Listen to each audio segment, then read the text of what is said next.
Trinidad declared public state of emergency amid spiraling crime rate. Hi again and welcome. This is Links 007 TV News Report, and we'll be right back with the full details to come. Welcome to Links 007 TV News Report, providing you with the best in local and international news updates. This is a place where you can get the most reliable and informative news information.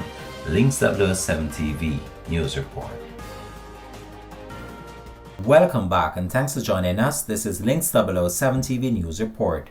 A state of emergency has been declared across the Twin Island Republic of Trinidad and Tobago. In a statement early Monday, the administration of Dr. Keith Rowley said that pursuant to Section 8 of the Constitution of the Republic of Trinidad and Tobago, Her Excellency Christine Carla Congolo, President of the Republic of Trinidad and Tobago, the Commander-in-Chief, has, on the advice of Dr. the Honorable Keith Rowley, Prime Minister of the Republic of Trinidad and Tobago, declared a state of public emergency, being satisfied that the circumstances of Section 8(2) of the Constitution exist. The circumstances warranting the declaration of a public state of emergency are based on the advice of the Trinidad and Tobago Police Service to the National Security Council of the heightened criminal activity which endangers public safety. The details surrounding the public state of emergency will be outlined in a media briefing on Monday to be hosted by the National Security Minister and also the Acting Attorney General and the Minister of Legal Affairs